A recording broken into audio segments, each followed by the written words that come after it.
next speaker is Antonella Regueiro. Antonella obtained her PhD in conflict analysis and resolution from Nova University with a research focus on genocide studies and mass violence. She's currently back in school for an MS in Sustainable Development at the University of Sussex.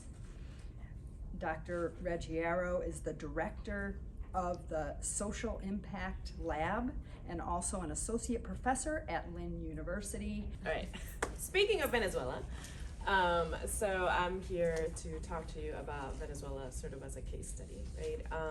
A lot of people know about Venezuela's issues, a lot of people hear about Venezuela economic issues, all these things, but very few people truly understand the level of a refugee crisis that Venezuela has become for Latin America and the world. So I'm gonna start you up with some numbers, although, hey! So according to the UNHCR, the High Commissioner for Refugees, there's 103 million displaced people worldwide. Out of those, by mid-2022, 5.6 million people were Venezuelan refugees. That is second only to Syria. Consider that. Syria has been in a civil war for how many years now? 15? Like more, yes. more than a Since decade. 2012, right? As an active conflict zone. Venezuela is not an active conflict zone. So it is right in between Syria and the Ukraine. That is a massive refugee crisis for a country that is not in an active conflict zone, right? If you add other type of migrants that are coming out of Venezuela, economic migrants, other types of migrant, that number goes up to 7.13 million people who have left the country in the past, let's say 20 years, right? So pretty big numbers. Where are they going? Everywhere that they can get in. But realistically, Colombia has taken a huge chunk of them. The estimated numbers are about 2.5 million of them, which we'll talk about how destabilizing that has been to the country. Peru has taken a lot of them. Chile has taken some of them.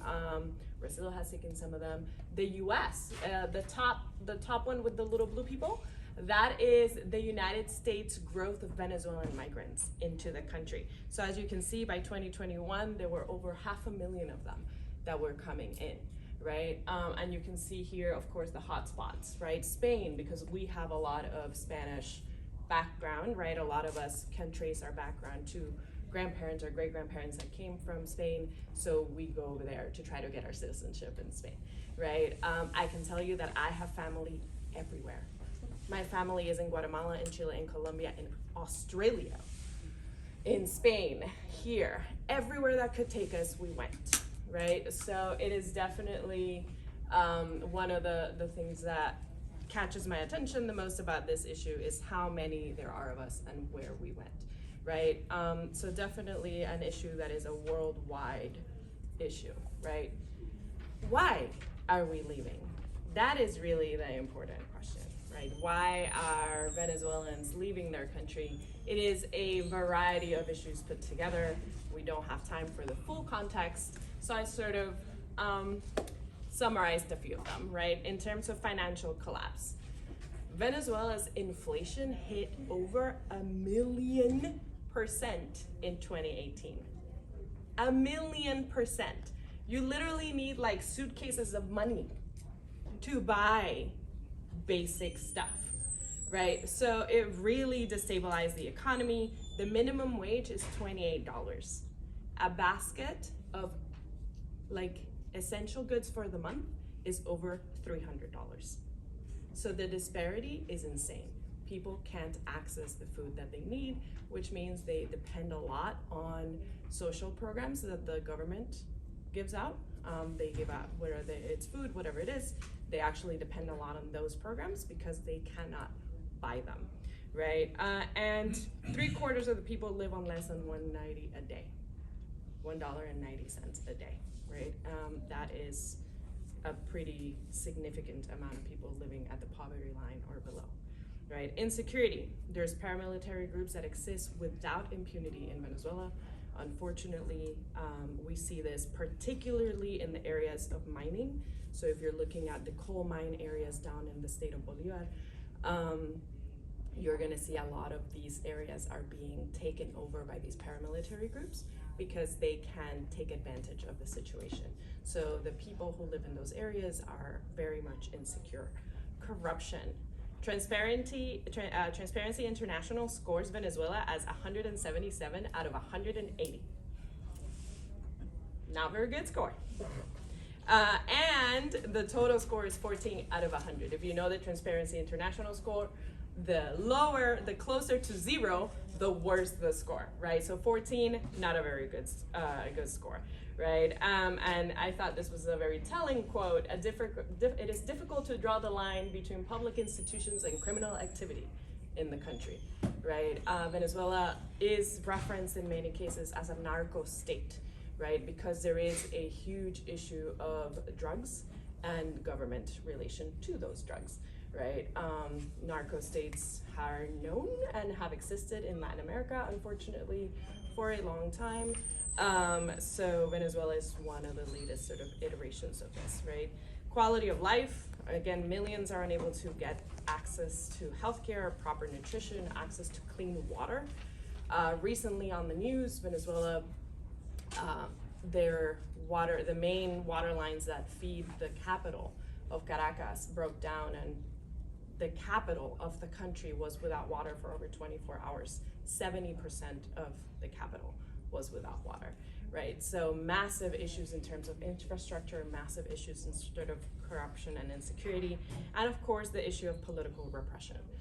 Venezuela has been accused of crimes against humanity, and it is currently going on an investigation at the international level for these issues. Human rights organizations have identified that between 2016 and 2019, there were over 19,000 extrajudicial executions. So this is why they are leaving, right? The state of the country, while it has slightly stabilized in terms of the economy because it unofficially dollarized, the economy has turned to dollars. But the problem is that if you're not making dollars, you're in deep trouble, right? Because it's very expensive, right? But it has led to a reduction of inflation. This sort of informal dollarization of the economy has led to an informal sort of, to a little bit of an economic stabilization, right? But everything else hasn't really stabilized, right? Now, in terms of what this means for the region, what it means for countries like Colombia, for countries like Peru, for countries like Brazil, that are in the sort of receiving end of this influx of people, is that economic resources are curtailed.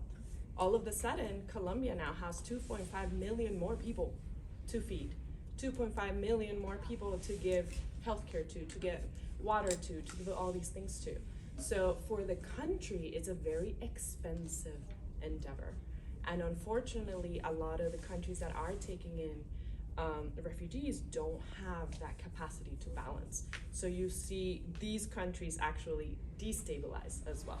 So if you look at Colombia now, it has a lot of unstable regions, especially around the border with Venezuela, because these issues, these conflicts, have created conflicts internally as well. Social services can't keep up with this level of influx, right? Salaries in the job market are affected because all of a sudden, employers have people they can pay less, right? They can hire under the table, right? So now the people who are regular Colombian citizens, right, now their jobs are also affected, right? Sex trafficking, human trafficking, right? Those levels all rise, right? There's a lot of stories about Venezuelans who have had to turn to sex work to be able to survive, or even just to make it through the borders into new places, right? They are immigrants as a group are very vulnerable to human trafficking, right? Especially when they're fleeing these situations, right? And of course, in these contexts, right, as a conflict resolution scholar, I have to talk about this. is the us versus them mentality gets worse, right? So what you see is a very drastic swing in the pendulum towards more nationalization, towards closing borders, right? We saw this in Hungary, right? We saw this in Brazil, right? The rise of Bolsonaro was like, nobody's coming in, right? So we see that swing real far to that sort of nationalistic view, because it's us versus them.